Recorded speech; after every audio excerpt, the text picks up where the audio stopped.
मन को नियंत्रित करना जरूरी होता है, क्योंकि अशांत मन हजारों सवालों का घर होता है।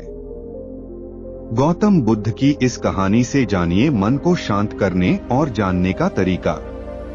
माइंड बहुत चंचल होता है, इसलिए वह अशांत रहता है, और मन में जब तक अशांति रहेगी, व्यक्ति हजारों सवालों से घिरा रहेगा। व्यक्ति को जब तक मन में चल रही सवालों के जवाब नहीं मिलेंगे, उसका मन अशांत ही रहेगा। लेकिन मुख्य प्रश्न यह है कि मन को नियंत्रित कैसे किया जाए और मन को कैसे समझा जाए। गौतम बुद्ध की इस कहानी में उन्होंने मन को जानने के लिए 6 चरणों के बारे में बताया गया है। शुरुआती 5 चरणों को जाने बिना आप मन को नहीं समझ सकते हैं। जानते हैं इस कहानी के बारे में। एक बार एक व्यक्ति गौतम बुद्ध के पास गया और पूछा कि मन को नियंत्रित करने का पहला चरण क्या है। बुद्ध कहते हैं, अपने मन को समझने का पहला चरण है इसके द्वारा दिए गए लालच की व्यर्थता को देखना। क्योंकि जब मन अशांत होता है तो कई तरह के लालच देता है।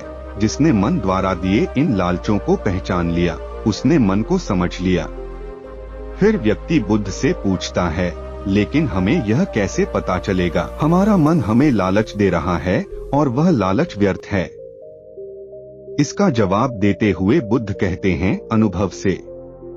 मनुष्य मन के लालच से जिस कार्य को अतिपूर्वक करता है, उसमें उसे हानि ही होती है, और हानि के बाद ही उसे अनुभव भी होता है।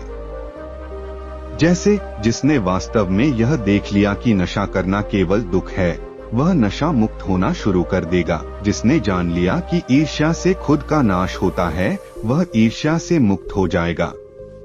मन को समझने का यही पहला चरण है। बुद्ध बताते हैं, मन को जानने का दूसरा चरण।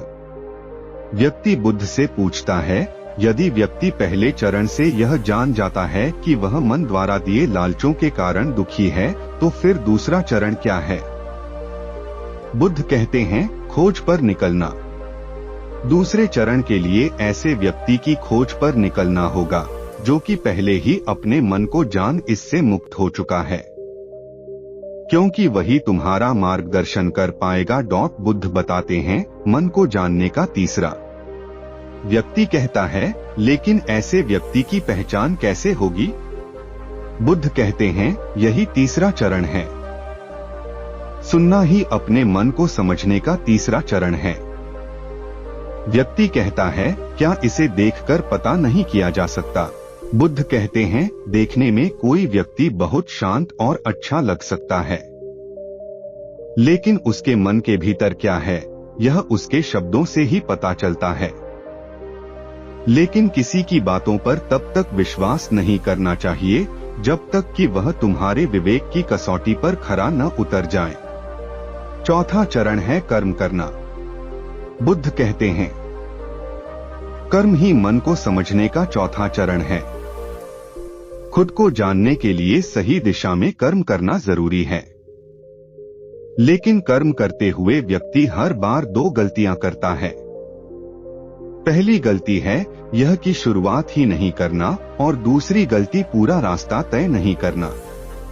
इन दोनों गलतियों के पीछे हमारे मन की ही चाल होती है। व्यक्ति अपने कर्म को पूरा इसलिए नहीं कर पाता क्योंकि वह सोचता है कि मैं कल से शुरुआत करूंगा तो कोई यह सोचता है कि मैं असफल हो जाऊंगा। इन गलतियों का मुख्य कारण है जागरूकता की कमी। इसके बिना मन व्यक्ति को उसके सही दिशा में चलने नहीं देता। बुद्ध कहते हैं, मन को जानने और समझने का 5वां चरण है जागरूकता। इसीलिए हर कार्य को जागरूकता के साथ करो। बिना जागरूकता के साथ किया गया कार्य या फिर जिया गया क्षण मृत्यु के समान है।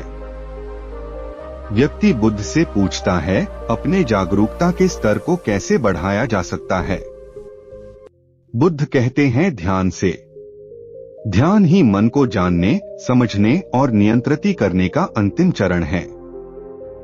यानी ध्यान ही वह नाव है जिस पर बैठ मन रूपी नदी को पार किया जा सकता है।